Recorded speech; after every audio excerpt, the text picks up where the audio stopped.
neşem çemendedir ya leli yar leli. Alem gözele dönseleli kurbanın olur. Benim gözüm sendedir ya leli yar leli. Aileli yar leli yar leli. Aileli yar leli yar leli.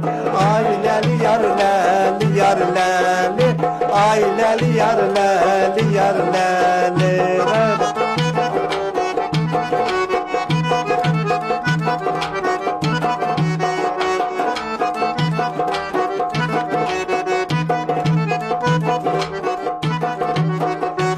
Yüzünü zülahladı yar leli kurbanın olur. Verdim anam sakladı yar leli yar leli. Anama kurban olun leli yar leli.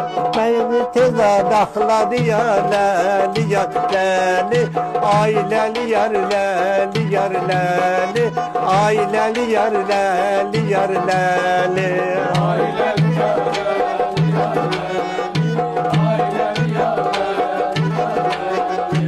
Aileli yar leli yar leli.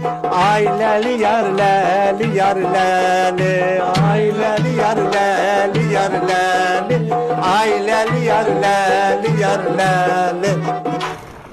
Bizim vallahi söhbətimiz o kadar şirindi ki, güzel Ramazan ayında görüşümüz de güzeldi. İnşallah Allah ömrü